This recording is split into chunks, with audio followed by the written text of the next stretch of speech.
Football is called the beautiful game, but on May 6, 2009, it turned into an absolute nightmare.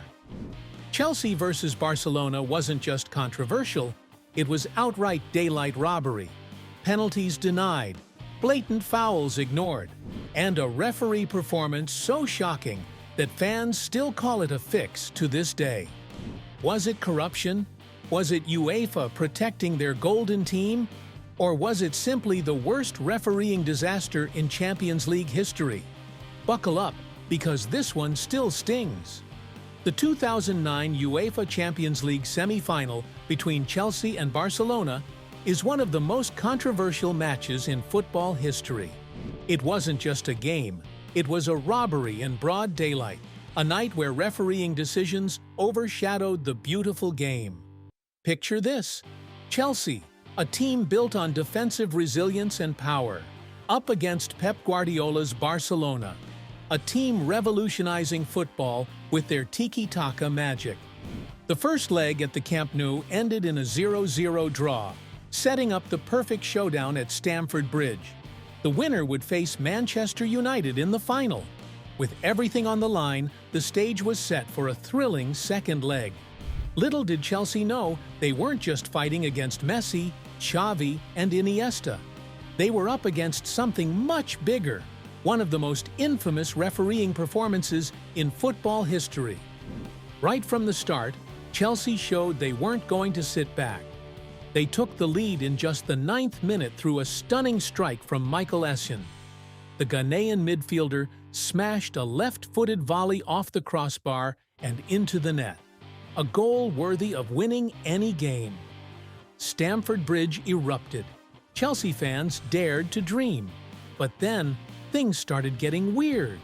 Let's introduce the villain of the night, Tom Henning Øvrebø, a Norwegian referee whose name still sparks rage among Chelsea fans.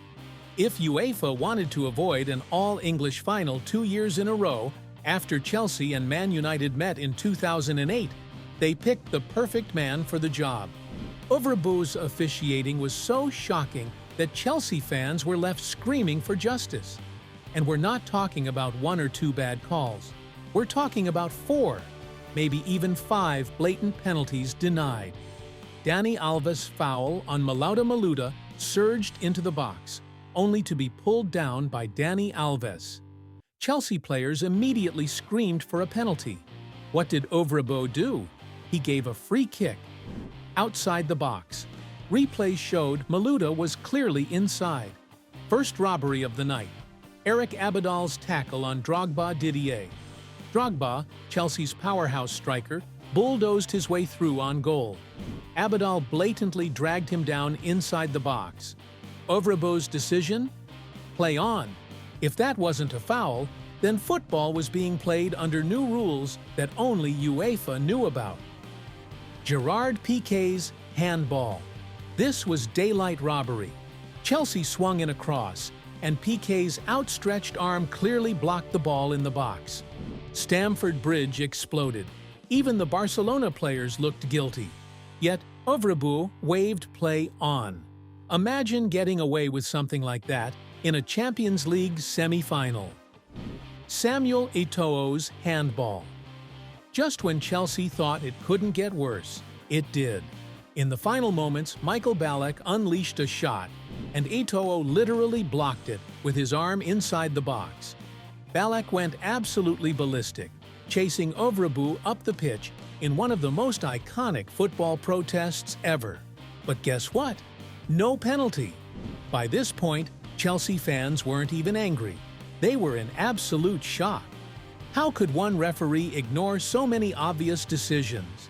Football can be cruel, and Chelsea learned that the hard way. Despite all the missed penalties, they were still heading to the final. Then, in the 93rd minute, Barcelona had one last attack, eliminated on away goals. And then came one of the most legendary post-match meltdowns in football history. As soon as the final whistle blew, chaos erupted.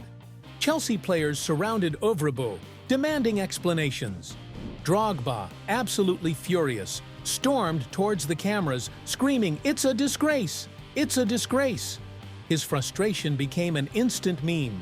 But to Chelsea fans, it summed up everything that had just happened.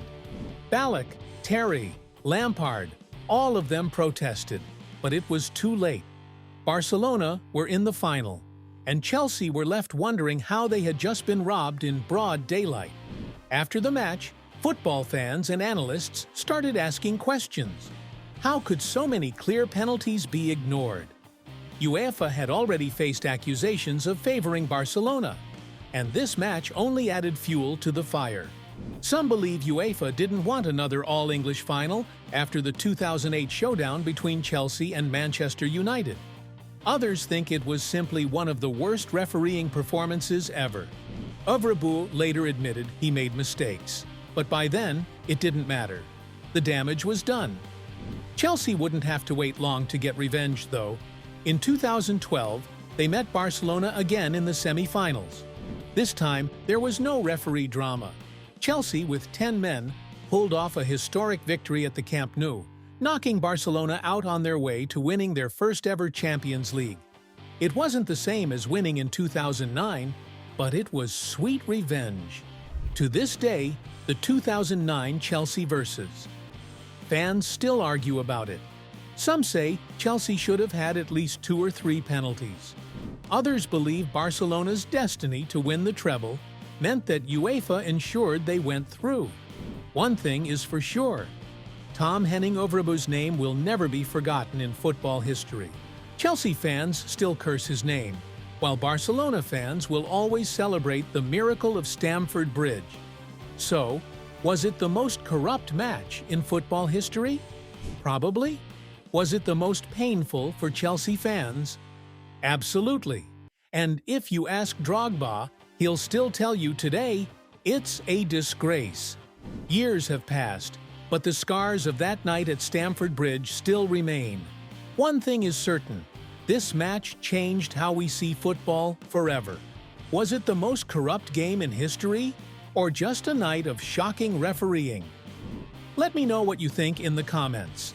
And if you love deep dives into football's most controversial moments, don't forget to like, share, and follow for more.